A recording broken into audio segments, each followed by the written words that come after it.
2 years ago, almost to the day, Vladimir Putin launched his illegal invasion of Ukraine with no justification apart from the fact that he is a warmonger that wanted to build an empire. And 2 years later, here at the United Nations, this is the right place to make this point. It's here at the UN that we note that a country's borders should be inviolable, that a country's sovereignty matters, that a country's territory should not be taken by another country by force. That is the simple principle that Putin breached when he launched that illegal invasion. We've heard every excuse in the book since then. 1 minute he says it was about attacking Nazis. The next minute it was because there was a threat to Russia. Then he tells us it was NATO provocation. Then he says this country doesn't really exist, but somehow it's a huge threat to Russia. These excuses are nonsense. It was an invasion, pure and simple. The only people behaving like Nazis are Putin and his cronies who thought they could invade a country, take its territory, and ultimately the world would look away. Well, the world must not look away. We must continue to back Ukraine with everything we have. It is their right to defend their country, to insist on their borders, and to restore their sovereignty. And Britain, for one, will continue to support them for as long as it takes. It's heartening to see that the European Union has taken the same approach, and we very much hope that Congress will pass the funding bill that will bring America's resources alongside ours to help Ukraine in this fight. And while it's a fight for Ukraine's freedom and sovereignty, and while it is a fight for European security, I would argue it is also a fight for global security. If we give way to this idea that a warmonger can take a part of another country's territory without there being consequences, no country is safe in this world. And here at the United Nations, where we're meant to believe in the importance of territorial integrity, of self-determination, of the importance of borders, here at the United Nations is the right place to make this point. Any questions? Sir. Foreign Secretary, thank you very much. Mark Stone from Sky News. How do you persuade an increasingly disengaged America that things like Ukraine matter? And if you can't, what then? I think we can help to persuade Americans that this matters for two simple reasons. One is that if we somehow let Putin eke out a win here, of course that's bad for European security. Of course it's disastrous for Ukraine's security, but it's also bad for America's security. All of history teaches us that when we don't get involved and help defend a country against a dictator's invasion, when we eventually get involved, the price that is paid in money and the price that is paid ultimately in American lives is greater. But I'd also make this argument, which is that if Putin were to eke out a win, that wouldn't be just celebrated in the Kremlin, it would also be celebrated by the Chinese leadership too.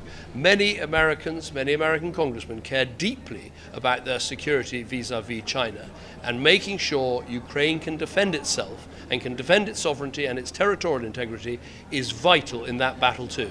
Can I briefly follow up on Israel, Palestine? Can we take another question from here, and then maybe I'll come back? Thank you, sir. This is Shiri Fitcheton from Anadolu. According to the latest figures regarding arms exports, in 2022, the UK granted 114 standard export licenses to Israel, and the new figures have not been released yet. Do you plan to suspend arms exports to Israel? And considering the ICJ provisions against Israel, do you fear UK may be complicit in war crimes and it's committed by Israel in Gaza due to its assistance? Thank you. We have one of the strictest systems for arms exports anywhere in the world, and everything has to happen in light of the position under international humanitarian law, which we review on a regular basis and will continue to do so. Sir?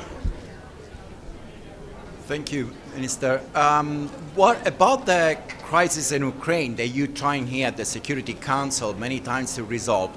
Don't you think that what's been stalling for the crisis in the Middle East is being damaging your effort for the Ukraine-Russia crisis? Means the imbalance that the world see in the West acting in one front compared to the other one. I completely reject this idea that in any way Britain or our allies are guilty of double standards. I don't think the two situations are analogous at all. In Ukraine, it was an invasion by Russia, plain and simple, with no justification. And if there's, I can't think of a clearer example in my lifetime of one country invading another with no excuse. When we look across to what is happening in Gaza, I absolutely agree that this is a terrible conflict. I want it to end as soon as it possibly can, but the crucial difference between the two, there was no October the 7th in Russia. There was no excuse for Russia to launch this invasion. Whereas, on the other hand, Israel does have a right to self-defense. What happened on October the 7th, when they lost almost 1,400 people from their own country in what was the biggest attack on Jewish people since the Holocaust, the biggest pogrom since the Holocaust, is a totally different situation. So I completely reject this idea that somehow we're guilty of double standards. We aren't. The two situations are not the same.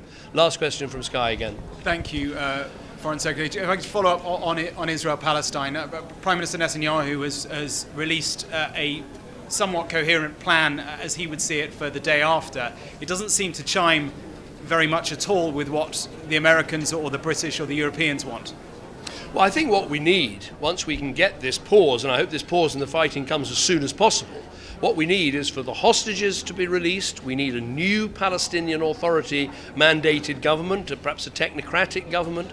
We're going to need a new political horizon for the Palestinian people so they can see the pathway to a two-state solution. But we're going to need those responsible for October the 7th, the Hamas leadership, to leave Gaza, and we're going to need to see the infrastructure of that terror dismantled. I mean, fundamentally, if you think about it from both sides, Israel needs to see that its security is guaranteed. The Palestinian people need to see there is the prospect of a Palestinian state so they can live in dignity. Those two things are the key. And if they're not in a plan, then I don't believe that plan will work. Thank you very much.